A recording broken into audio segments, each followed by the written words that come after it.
Plan for trouble so you can overcome the struggle. Now, lots of people, lots of very smart people drop out of courses for various reasons. But one of the main reasons that people drop out of courses is because they begin to struggle to understand the content, they don't seek help, they don't ask anybody, and they slowly slip further and further and further behind. And by the time anybody sort of realizes, often it's too late. And by that time, the learner, you can sometimes lose motivation, you're not having fun, you're a bit worried, takes the joy out of the whole thing. And for that reason, a lot of people just drop out because they think they're not going to pass. Now, every single person on the planet struggles to learn something. We all have our kryptonite, the thing that's difficult. But people react in different ways. So one group of people, when they struggle, they're sort of passive and they just relax and they hope that it'll be okay. They're a little bit like a boat on the ocean with no motor. The waves are coming and they're just kind of hoping that it'll be okay. Another type of person is very active, almost aggressive, They know what they want and they're going to make a bit of a fuss to get it done. That's what I want you to be like. It's like a boat on the ocean with a motor, knows where it's going, knows how to get there. That's what we want. So how do you do this? How do you be more active in your learning when you go on a course? Here's what you do. You make a plan for what you're going to do when you're going to struggle before you begin to struggle. Before.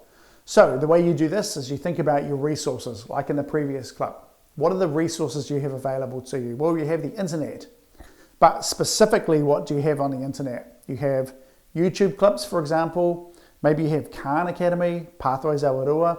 But maybe you have chats where you can study and talk to other people in your class. Maybe you can have Zoom meetings as well and do that. So really think about what those resources are that you have on the internet.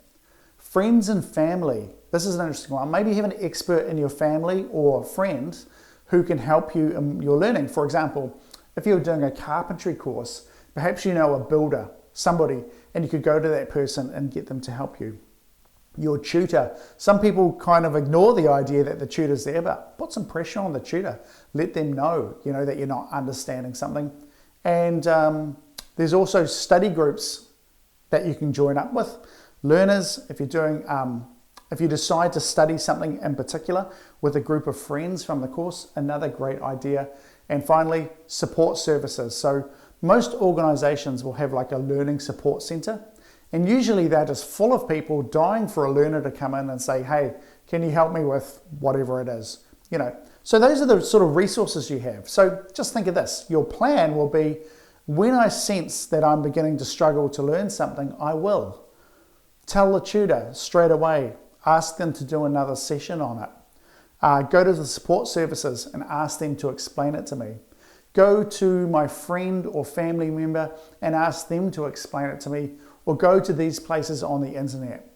So you have a plan of action for what you're going to do when you begin to struggle before you struggle, because it probably will happen. So doesn't matter if it happens, you've got action. And now you're kind of alert to it as well. This is the other thing. You're kind of thinking, am I fully understanding this? Is it time to take some action?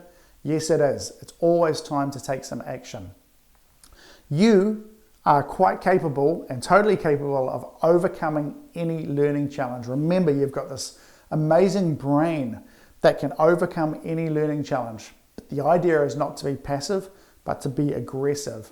Put that plan into action and go and get that help and that support, and you'll be massively successful in all of your learning.